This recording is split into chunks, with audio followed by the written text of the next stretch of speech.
les estaba contando la condición de que, bueno, cortamos la tensión y reparamos la línea de baja tensión metiendo mano. Nuestro personal mete mano. ¿Qué pasa, Néstor? Resulta, les voy a contar una anécdota, esto es un hecho real, ¿no? Haciendo estas tareas en una zona rural, de la cual Bariloche tenemos mucho, yo llamo zona rural a la zona del oeste, a los kilómetros, por ejemplo. Bueno, resulta que nuestra gente estaba trabajando en la línea de baja, de golpe alguien inyectó 200 volt cuando nuestros muchachos estaban trabajando en la línea, que previamente habíamos comprobado de que se había cortado la corriente. Bueno, ¿qué pasó? Bueno, pasó que alguien tenía un generador, ¿no? Y que no hizo la instalación eléctrica que correspondía. Entonces que no cortó la llave térmica y al arrancar el generador inyectó energía a la red de distribución. Como los accidentes normalmente son una conjunción de casualidades que se producen todas al mismo tiempo, justo esta persona con ese generador lo puso en marcha en un tramo muy cercano a donde los muchachos estaban trabajando. Si el generador arranca en una zona muy lejana, la carga propia de la red no permite ni que arranque. Él le va a dar, no va a arrancar, porque tiene una carga mucho mayor de lo que puede entregar. Pero cuando la zona es muy cortita, cuando hay poca resistencia entre la generación y el punto donde los muchachos trabajaban, la corriente llega.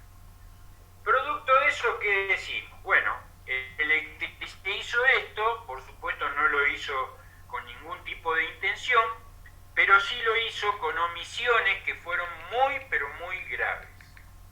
¿Me explico? Entonces, este es uno de los ejemplos posibles, pero hay unos cuantos ejemplos más en donde un electricista con una instalación domiciliaria sencilla que no cree que vaya a traer algún problema puede producir una caída de la línea, una caída de tensión o una sobretensión o una inyección de tensión, llámenlo como quieran. Todas esas cosas pueden llegar a producir un accidente, por ejemplo. Entonces, esa es una de las condiciones por las cuales es muy importante. Me estaban diciendo, de lo que decíamos antes, que preparamos nosotros para entregar todo esto. Seguramente tenemos el tiempo de las próximas charlas para poder completar la entrega, digamos, pero me decían que es muy importante el tema que la cooperativa ya estuvo entregando a los matriculados, ¿no? Les estuvimos entregando lo que llamamos típicos constructivos, que son planos, son condiciones que se dan, ¿no? De cable y de todo eso, y eso es muy voluminoso, digamos, por lo cual sería bueno que lo preparemos para poder también entregarles a ustedes, porque después de todo estamos convencidos que la gran mayoría de todos los que están ahí van a ser matriculados de alguna u otra manera, o como mínimo van a tener condiciones laborales que van a requerir de ese tipo de información. Así que, pero sí, vamos a poder entregar algo de ese tema. Después veremos cómo. Bien, bueno, dejamos el medio minuto, piensen en algo y retomamos enseguida.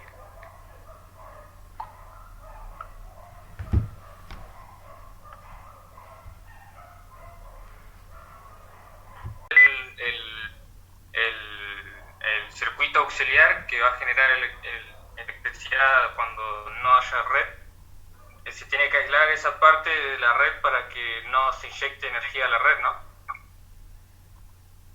Sí, hay sistemas que van a ser mucho más sencillos que eso, ¿no? Mirá, yo a esta altura me gusta, nos gusta, esta área tiene esta condición que ya la hemos comprobado, nos gusta contestar cosas que a veces no parecen las correctas, ¿no? Pero la contestación tiene que ser lo más completa posible. Lo que vos dijiste es completamente así. Vos tenés que asegurar de que cuando se genere no estés inyectando del pilar para afuera. ¿Está? Y es eso que vos dijiste. Ahora, tenés que tener en cuenta que cuando vamos a suponer que alguien te pide una condición como esa, no hay una sola presupuestación, ¿no? Hay más de una presupuestación. La primera presupuestación es la más tecnológica que hay. Hoy podés instalar un sistema donde hay generadores, nosotros lo tenemos, inclusive acá en la usina, donde cuando se corta la corriente, como la oficina de la usina maneja toda la energía de Bariloche, acá están las celdas, no nos podemos quedar sin corriente, y por ahí la corriente la cortó Edersa, como pasó en estos días, hoy, antes de ayer. Bueno, ¿qué sistema tenemos? Un sistema que cuando se corta la corriente automáticamente se pone en marcha el generador, y se abren los seccionadores para que cuando ese generador está en marcha no pueda ingresar energía al revés. ¿Me explico? Es un sistema que lo podés comprar y lo instalás. Ahora, la otra condición es cuando uno habla de un generador como el que cada uno, yo por ejemplo tengo en mi casa. Es un generador que lo arranco cuando yo quiero, y fíjate vos que lo que voy a decir no es lo correcto, pero sí como existe y porque existe lo que conté antes, quiero, por más que no sea lo correcto, aclarar. ¿Qué hago yo en mi casa? Se cortó la corriente, voy a colocar el generador. Yo vivo a unos cuantos kilómetros de acá del centro. Digamos que la corriente es una condición esencial. Hoy por hoy es difícil prender una vela y leer, ¿no? Hoy cada uno de nosotros quiere tener la energía eléctrica. Entonces decía, antes de poner en marcha, lo que me encargo es de ir y cortar, bajar la llave térmica de mi casa, del tablero, y la llave hasta la diferencial. Después voy al pilar y lo bajo también. Después vengo y arranco. ¿Está? Entonces yo estoy, por una condición propia, acreditando de que no estoy inyectando a la línea. Pero yo lo tengo como una condición cultural. Otros, que no pueden por ahí asegurar, por eso digo, por ahí no estoy diciendo lo que es correcto. Vos tenés que tratar de tener una condición donde el procedimiento me asegure que no haya por error humano una inyección de energía. Por eso, lo que vos dijiste está muy bien, vos lo podés, digamos, comandar por protecciones, por, digamos, accionamientos manuales, aislados de la condición anterior, que es un poco lo que yo hago, ¿no? Cortar, nada más que corto directamente, digamos, y no tengo una condición como de aislación auxiliar. Si yo no corto, olvido. En cambio, de la que vos decís, tenés que ir vos a accionar la condición que te asegura de que no te podés olvidar. Si no, no funciona. No sé si me expliqué. Sí, muchas gracias. No obstante, era un ejemplo, ¿no? Te digo que hoy hay algunos tableritos de automatización que realmente nosotros lo contamos así, como lo dije recién, amplio, lo que se puede decir, bueno, de la llave mía y otra cosa. ¿Por qué? Porque realmente el que puede pagar ese tipo de tecnología, y bueno, no son muchos, ¿no? Realmente, si vos querés comprar este tipo de automatización como la que tenemos en este caso acá, es por una condición industrial, ¿no? De una importancia mayor. Yo no, que yo particularmente lo pueda poner en mi casa. Además, ustedes tienen que saber que el porcentaje de corte que tiene la cooperativa es en hora media, 8 veces menor que la que tiene Buenos Aires, Edenor, Edesur, Edelap. Nosotros reparamos muchísimo más rápido. La condición de reparación, la gente se queja, pero porque no compara o porque no conoce, y es algo lógico, ¿no? Nadie culpa a nadie por eso. De alguna manera es una condición así. Además, cuando uno presta un servicio como el que van a prestar ustedes, porque la electricidad, como le vengo diciendo, es un servicio eléctrico, digamos que siempre va a requerir de una instancia de resolución rápida, porque los usuarios van a tender a la queja permanente. Somos servicios, y los servicios siempre van a ser vistos de alguna manera problemática, ¿no? La gente que por ahí conoce, no. Lo que quiero decir con esto es que ponele que te dicen, mirá, llaman al electricista, tuve un cortocircuito en mi casa, ¿cuándo venís? Mirá, voy pasado mañana. No puedo. 2 días sin corriente eléctrica, no, o no. Todos piensan lo mismo. A eso me refiero, ¿no? Bueno, perdón, el anexo 6, continuando con lo que estábamos diciendo, a ver si me pasé por alto uno, me parece, a ver. Sí, dice, bueno, los trabajos con tensión serán ejecutados por personal especialmente habilitado. Bueno, miren, la tendencia de hoy en día, de la actualidad, es que los trabajos se hagan con tensión, ¿tá? Y también en esto, ya que estoy explicando parte de lo que habla el anexo, no quede a ustedes ninguna duda. Hay 2 tipos de capacitaciones que están, digamos, reglamentadas por la resolución. Una es la resolución 592, que es la que le permite a los electricistas que cumplan con esta capacitación, son electricistas súper especializados. La 592 es una resolución que les permite habilitarse para trabajos en media tensión, o sea, en líneas de 6,6, como tiene la cooperativa, en la parte de Mascardi, en líneas de 13,2, en líneas de 33 kilovoltios. Esas 3 son media tensión, ¿tá? Por supuesto que, ¿qué electricistas necesitan estar habilitados en la 592? Y electricistas, por ejemplo, de la empresa Edersa, que los de La Paloma, por ejemplo, los que antes estaban en Soenergy, ¿no? Entregan también en un nivel de media tensión. La cooperativa eléctrica nos permiten hacer, digamos, operación con media, pero no trabajo.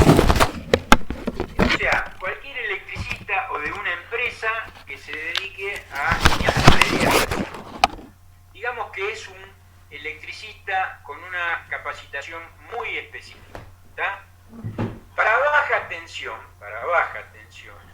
ahí sí lo requiere la cooperativa. Ahora le vamos a dar, por ejemplo, al INVAP, para que ellos puedan trabajar en baja tensión, y hay algunos electricistas que pueden llegar a requerir especializarse en tener la habilitación de trabajo de baja tensión, que es otro número de resolución, la 3068. El año que viene nosotros la vamos a ver, ustedes van a ver, los que estén todavía con nosotros acá, en este tipo de charlas, van a ver esa condición de trabajo con tensión. ¿Por qué es importante? Miren, cuando yo doy este ejemplo, un transformador de media tensión en Capital Federal, en Buenos Aires, deja sin servicio, no lo sé yo, pero digo un número que es ejemplificativo, no sé el número exacto, a eso me refiero. Ponele que deja un transformador de media, deja sin servicio a unos entre 4.000 y 5.000 clientes. ¿Está? Un transformador de media tensión en Bariloche, por ahí deja la misma cantidad de gente sin servicio, porque es distribución en media. Entonces, esa condición de distribución es muy importante cuando uno puede trabajar para producir el mantenimiento sin tener que cortar. Porque cuando yo corto, hay un montón de usuarios que no están consumiendo energía, por lo cual lo que uno va a cobrar va a ser menos. Una explicación burda pero real, ¿no? Todos ustedes la conocen. Cuando hablamos de baja, para el mismo ejemplo, un transformador de Buenos Aires por ahí deja sin servicio a las 5.000 personas. No sé, 3.000, 2.000, lo que quieran. Y acá por ahí dejamos sin servicio a 4 manzanas, por ejemplo. ¿Me explico? O sea, en un lado dejamos sin servicio a mucha gente y acá dejamos sin servicio a menos gente. ¿Por qué? Y porque tenemos menos gente. Acá somos menos cantidad de habitantes. Por lo cual la distribución tiene condiciones con transformadores más chicos. Bien, acá hay transformadores de 63, de 100, de 630. Cada uno de esos tamaños son cada vez más grandes para entregar a mayor cantidad de personas. En Buenos Aires de 63 son muy pocos los que hay.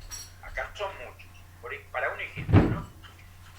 Ahora, ahí es muy importante a veces, como les decía antes, trabajar con tensión. ¿Por qué? Porque por ahí tenemos una persona que sabemos que es electrodependiente, o por ahí sabemos que ahí hay un instituto que requiere de la electricidad para darle, qué sé yo, no sé, para darle respiración a las personas. Se me ocurre ahora con esto del COVID, qué sé yo, por ejemplo, ¿no? Pero en el caso común, en el caso que pueden ser mañana mismo ustedes, una vez que empiecen a dedicarse a la conexión eléctrica, de decir, bueno, yo tengo que reparar el 9º piso de un edificio, ¿no? ¿Y qué hago? ¿Corto toda la corriente del edificio? Por ejemplo. O lo mismo pasa con una instalación industrial. ¿Qué dejo? Sin servicio eléctrico todas las máquinas que utilizan 380 porque voy a reparar una parte de los circuitos. No. Entonces ustedes dicen, pero no lo puedo hacer porque yo no estoy habilitado, no cumplí con la capacitación y con los exámenes y con todo lo que implica ser un habilitado en la 3068, que es la resolución de baja tensión. Bueno, es decir, che, lo voy a hacer. ¿Quién hace esto? Y lo da tal, bueno, listo. Me voy a EA, me voy a la cooperativa, si lo dan, me voy a hablar con esta empresa. Bueno, y te habilitarás, y vos vas a ser la persona habilitada a arreglar ese piso sin tener que cortarle a todo lo demás. ¿Me explico? Entonces, esa es una de las condiciones típicas que se van a poder dar. Para lo cual, como lo dice acá, este anexo, voy a necesitar conocimiento de la tarea.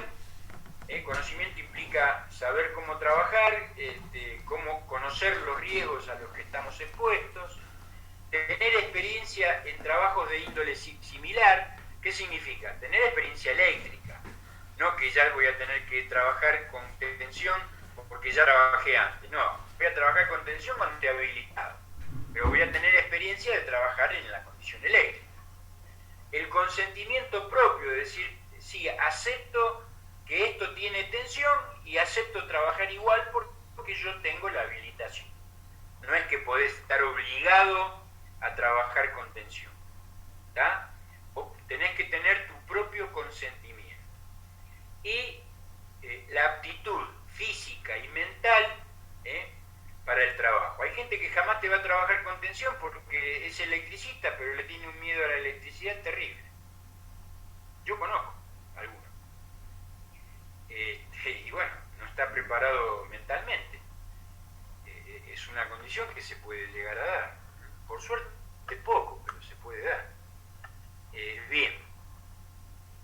Después hay otras condiciones que cuando se hace el curso te van a explicar. Tenés que tener una orden de trabajo, tenés que tener un responsable de trabajo que podés llegar a ser vos mismo Normalmente trabajar tensión no se permite a una sola persona, siempre tiene que haber alguno más, un compañero, que frente a alguna condición te puede hacer de primeros auxilios, de resucitación cardiopulmonar, te puede, no sé, despegar de la condición en la cual caíste, con un contacto eléctrico. O sea, trabajar solo, el trabajo con tensión en algunas condiciones, sobre todo sindicales, está prohibido. Y después otra serie de temas, incluyendo el trabajo sin tensión, ¿no? El trabajo sin tensión, mientras yo no pueda comprobar que ese circuito no tiene tensión de verdad, lo tengo que, digamos, considerar como un trabajo que sí lo tiene. Pero yo corté allá, no debería tener tensión. ¿No lo comprobaste? Hacé de cuenta que la tiene. Y son condiciones que son muy largas ahora de explicar, que por supuesto las vamos a explicar cuando hablemos de esta resolución, que van a ser dentro de las clases que vienen, ¿no? Porque nosotros tenemos que hablar de todas este tipo de resoluciones que, por lo menos darle una idea. Los cursos son largos, son cursos de toda una semana entera, de muchas horas por día, con teoría y práctica, bueno, esas condiciones que se dan. Bien,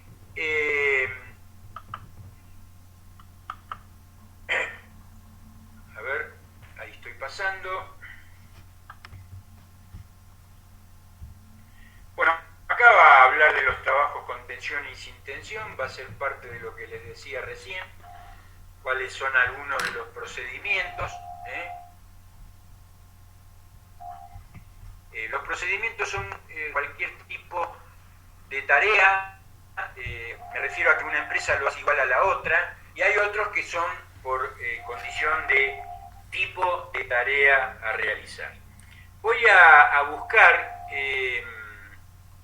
lo de los niveles de tensión para ir avanzando, porque en realidad nos queda poco tiempo.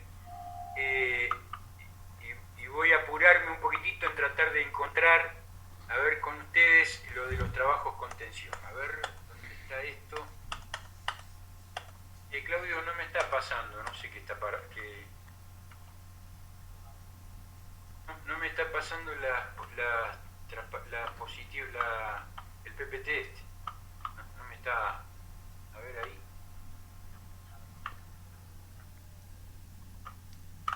Bueno, no importa, se los comento porque eso sí lo tengo en la mente. Digamos que nosotros tenemos diferentes niveles de tensión, ¿está? Primero tenemos que hablar de muy baja tensión, que va desde los 0 voltios, que no es tensión por supuesto, hasta los 50 voltios, ¿no? 50 voltios, de los 0 a los 50. Normalmente, esa muy baja tensión la conocemos con el nombre de tensión de seguridad. Tensión de seguridad. ¿Por qué se denomina tensión de seguridad? Todo esto dicho en la ley, no lo estoy diciendo porque se me ocurre, sino que está determinado en el artículo de la ley, en este anexo número 6. ¿Por qué lo determina la ley? Porque de acuerdo al trabajo que vamos a realizar en cada tipo de esta tensión, ¿no? Se requiere de una condición diferente. No es lo mismo trabajar en tensión de seguridad que en media tensión. Y eso queda recontra claro, ¿no? No necesita aclaración. Entonces, de 0 a 50 es muy baja tensión, es tensión de seguridad. ¿Y eso qué implica como distancia? Implica que no necesito ningún tipo de distancia. Quiere decir que yo me pongo a 1 centímetro de los 50 voltios, ni hablar si son 24 o ni hablar que son 12. Bueno, me pongo a 1 centímetro y no hay riesgo de que se produzca un arco eléctrico. No va a saltar el arco. ¿Me explico? No hay distancia de seguridad. Esto, ustedes dicen, pero ¿cuándo vamos a trabajar con condiciones de tensión de seguridad? Muchas veces. Los electricistas trabajan, pero muchísimo muchísimas veces con tensiones de seguridad. De hecho, les voy a dar el primer ejemplo. Miren, vamos, nos dicen, che, mirá, vení, haceme la instalación eléctrica en la fosa de mi taller. Yo tengo el taller, tengo la fosa, quiero que me hagan la instalación eléctrica. Ustedes van y le hacen una instalación con una lámpara ahí,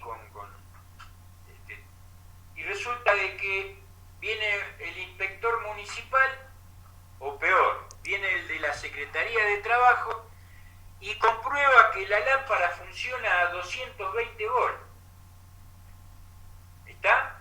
Pero está metida dentro de la fosa. Es la que uno agarra, enchufa para ver parte de la carrocería, del motor, de la suspensión, ¿no? Desde abajo de la fosa. ¿Sí? Esto tiene 220. Bueno, está fuera de la normativa. Bueno, lo normal es ponerle a esta condición una condición de seguridad. ¿Está? ¿Por qué? Primero, ¿cuál es la condición de seguridad? Y yo le pongo una lamparita de 12 voltios, entonces pongo un transformador con una condición de 12 voltios y cumplí con todas las condiciones de ley de seguridad e higiene. Si esto te lo determina el hombre de seguridad, te lo va a decir él. ¿Y cuál es el riesgo que trae poner una de 220? Y te agarró una descarga eléctrica ahí abajo, hay que correr el vehículo, bajar por las escaleras, subir al accidentado. O sea, uno puede pensar lo peor y decir todas estas cosas. En cambio, cuando es de seguridad no te va a pasar absolutamente nada, por ejemplo, ¿no? Cuando haber otro uso de tensión de seguridad, muy sencillo. El otro uso de la tensión de seguridad es, por ejemplo, una condición de alarmas. Llamala alarma de incendio, llamala alarma de térmica, alarma de humo, qué sé yo, la cantidad de posibilidades que hay. Es muy común que un instalador de alarmas, es muy común, sea un electricista, por ejemplo. Es muy común, porque tiene los conceptos previos que colaboran con él, de circuitos y de un montón de temas que ya los tiene como un conocimiento, lo saca enseguida, si para él es nuevo lo hace igual porque tiene ya los conocimientos preestablecidos, digamos, ¿no? Por ejemplo. Bien, después llega la otro nivel de tensión, el que van a trabajar mucho ustedes, en el que trabajamos mucho todos, de alguna manera, que es la baja tensión, ¿no?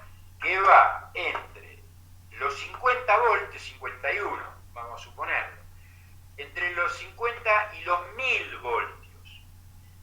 Entre esas medidas solamente utilizamos circuitos de 220 y o de 380, como dije antes, monofásico o trifásico. A ambos los llamamos baja tensión, nada más que en uno va a haber 2 fases y en otro va a haber 3 fases, ¿está? Que traen sus condiciones, los 220 en monofásico y ojo que en los 380 podemos medir también 220 de acuerdo a las fases en las que estamos midiendo. ¿Qué es lo que hace la cooperativa? ¿Qué hace la cooperativa? Nosotros tiramos en una línea de baja con 3 fases, R, S y T, ¿no?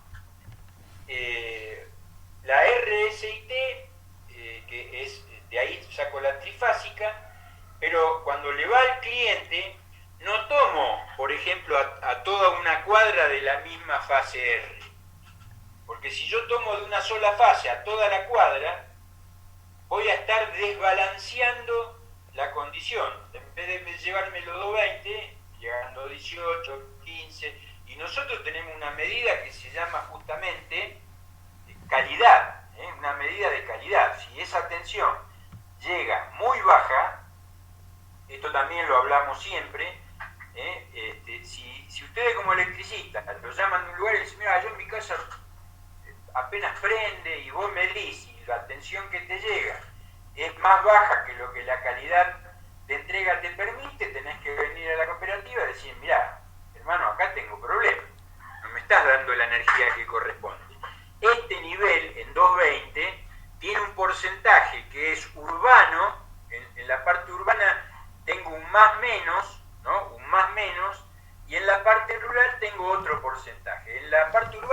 5%. En la parte dural tengo hasta un 10% de caída de tensión y está dentro de la calidad de igual. Es decir, que son todos conocimientos que ustedes tienen que tener. Entonces, ¿qué hace la cooperativa?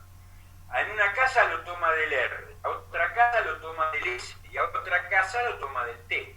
Entonces va distribuyendo esos 220 entre una de las fases de los 380 y tierra, o neutro, para que dé los 220, por ejemplo. ¿Tá? Pero eso también interviene en ustedes. ¿Desde dónde? Y del pilar para adentro. Porque si a la entrada del pilar no está lo que corresponde, ustedes tienen que avisar a quien corresponde que lo entregue esa condición de energía eléctrica. ¿Hay una pregunta? ¿Vos la lees? Perdón, ahí me la... ¿Qué dice?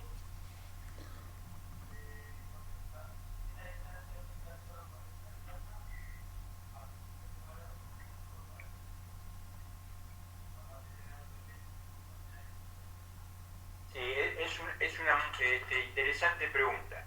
En realidad la condición está especificada más que nada para la corriente alterna, pero no obstante, tenemos que tener en cuenta un tema que después lo vamos a explicar bien ampliamente porque tiene algunas condiciones que son muy específicas, ¿no? Pero tenés que tener en cuenta que un arco eléctrico de una corriente continua es un arco sumamente peligroso, ¿tá? Todos tenemos que recordar que cuando hablamos de la corriente alterna, y así lo dice la normativa, después, lástima que no encontré la tablita que explica todo esto, pero ahí van a leer que habla de la tensión eficaz. ¿Está? Entonces, cuando hablamos de una tensión eficaz, que ya se lo habrán explicado a ustedes, la misma condición no se respeta en la corriente continua, por lo cual un arco de continua es sumamente más peligroso que la condición de alterna, por lo cual la especificación de distancias claras es en alterna. En continua tenemos que tener en cuenta alguna otra condición. Les hago un comentario para que tengan en cuenta. Por eso dije de lo del arco voltaico. ¿Saben cuánto voltaje tiene una bobina de un coche? Más o menos lo que puede descargar un rayo. ¿De acuerdo? Hay diferencias, ¿no? No implica que todas sean de 15.000 voltios. Pero como es justamente para el arranque de un motor a explosión, la tensión entregada por esa bobina es un golpe de tensión totalmente importantísimo, pero viene justamente de una condición de la batería. Y sin embargo, ustedes, si vos te morís es porque tenés un problema cardíaco y el golpe te produjo algo, pero si no, no te morís, en ese caso, ¿no? Pero esto que digo no tiene que traer ningún tipo de confusión, ¿está? Me guardo en este tema para que la explicación no sea tan diferenciada, para cuando llegue el momento específico de hablar, en ese caso, de la corriente continua. En definitiva, las distancias se dan en alterna. Esas distancias, ahora, si vos me decís, bueno, pero las condiciones que yo tengo que tener pueden ser parecidas, y sí, si vos querés aislar un polo positivo de una batería, estás aislándolo lo mismo que tratás de aislar un polo positivo de la corriente alterna. Pero es para que no haga masa con otro elemento y se produzca un cortocircuito, por ejemplo, ¿no? Que ahí sí va a tener una condición importante, por ejemplo, ¿no? Bien. ¿Qué? 3 minutos. Bueno, lo dejamos acá, total, ya el jueves que viene continuamos. Prometo que el jueves que viene va a haber alguna condición un poco más técnica, si bien tiene que ver con la ley y con algunas de las resoluciones, ¿no? Tiene que ver con esto, pero no obstante va a haber algún componente un poco más técnico, por lo cual imagino que se van a cansar un poco menos. Pero imagino, capaz que ustedes opinan diferente. Lo que voy a pedir, bueno, es que se pueden ir tranquilamente y le voy a pedir el favor de que se quede el profesor de la UOCRA que está... Uy, ¿qué pasó acá? Dejar de... A ver. ¿Corté? No, estoy. Si me están escuchando, lo que le voy a pedir que por favor el profesor